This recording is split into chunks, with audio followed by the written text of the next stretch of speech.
ఏపీలో మొదలైన 10,000 కోట్ల నల్లధనం వ్యవహారం ఢిల్లీకి చేరింది. సీఎం చంద్రబాబు, విపక్ష నేత వైఎస్ జగన్ మోహన్ రెడ్డి ప్రధాని నరేంద్ర మోదీకి లేఖ రాశారు. నల్లధనం వల్ల అనర్థాలు జరుగుతున్నాయని చంద్రబాబు నీతి సూత్రాలు వల్లవేస్తే చంద్రబాబు చేసిన వ్యాఖ్యలపై విచారణ జరిపించాలని ప్రధానికి రాసిన లేఖలో వైఎస్ జగన్ కోరారు. కేసర్ పొలిటికల్ కామెంట్ చూద్దాం. ఆంధ్రప్రదేశ్ ముఖ్యమంత్రి చంద్రబాబు నాయుడు, విపక్ష నేత జగన్ ఇద్దరూ ప్రధాని నరేంద్ర మోడీకి నల్లధనంపై లేఖలు రాశారు. ఆ రెండు లేఖలను విశ్లేషించడం ఆసక్తికరంగా ఉంటుంది.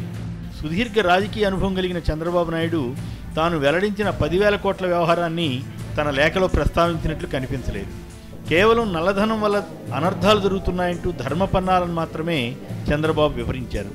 హైదరాబాద్లో ఒక వ్యక్తి 10,000 కోట్ల రూపాయల నల్లధనాన్ని తెల్లధనంగా మార్చుకున్నాడని మీడియాకు చెప్పిన చంద్రబాబు అదే విషయం ఎందుకు ప్రధానికి వివరించే ధైర్యం లేదో చెప్పవలసి ఉంటుంది.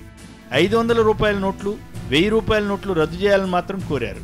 కొందరు బినామీ పేర్లతో నల్లధనం కూడబెడుతున్నారని, ఓట్లు కొంటున్నారని ఆయన అన్నారు. తాను కానీ తన పార్టీ కానీ ఇంతకుముందు చేయలేదని, అలాగే ఇకపై కూడా నల్లధనాన్ని వాడబోమని ప్రధానికి హామీ ఇస్తూ లేఖ రాసి ఉంటే సమంజసంగా ఉండేది. అలా కాకుండా ఈ లేఖ రాయడం కేవలం జగన్కు పోటీగా రాసినట్లుంది తప్ప మరొకటి కాదు. అదే సమయంలో జగన్ ధైర్యంగా నల్లధనం పథకాన్ని వినియోగించుకుంటున్న వారందరి పేర్లు బయటపెట్టాలని ప్రధాని కోరారు. అంతేకాక చంద్రబాబుపై నిర్దిష్ట ఆరోపణలు చేస్తూ ఆయనపై చర్య తీసుకోవాలని కోరారు. స్వచ్ఛంద పథకం కింద రహస్యంగా ఉండే పేర్లు చంద్రబాబుకి ఎలా తెలిసాయోనని ప్రశ్నిస్తూ, అంటే 10,000 కోట్ల రూపాయల నల్లధనాన్ని మార్చుకున్న వ్యక్తి చంద్రబాబు బినామీ అయి ఉండాలని ఆయన అన్నారు. ఈ మొత్తం వ్యవహారంపై విచారణ చేయాలని ఆయన కోరారు.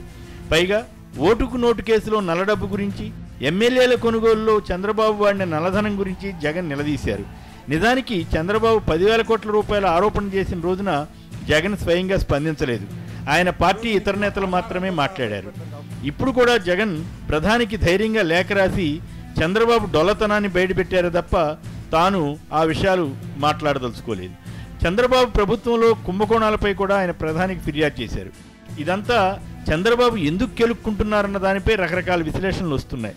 విపక్షం మీద ఏదో ఒక పిచ్చి ఆరోపణ చేయడం ద్వారా చర్చను వారి వైపు మళ్లించడము, తన కుమారుడు లోకేష్ కొందరు మహిళలతో ఎంజాయ్ చేస్తున్న ఫోటోలతో పోయిన పరువుకు ప్రతిగా ఆరోపణలు చేయడం వంటి కారణాలయ్యుండొచ్చన్న అభిప్రాయం ఎక్కువ మందిలో వస్తోంది.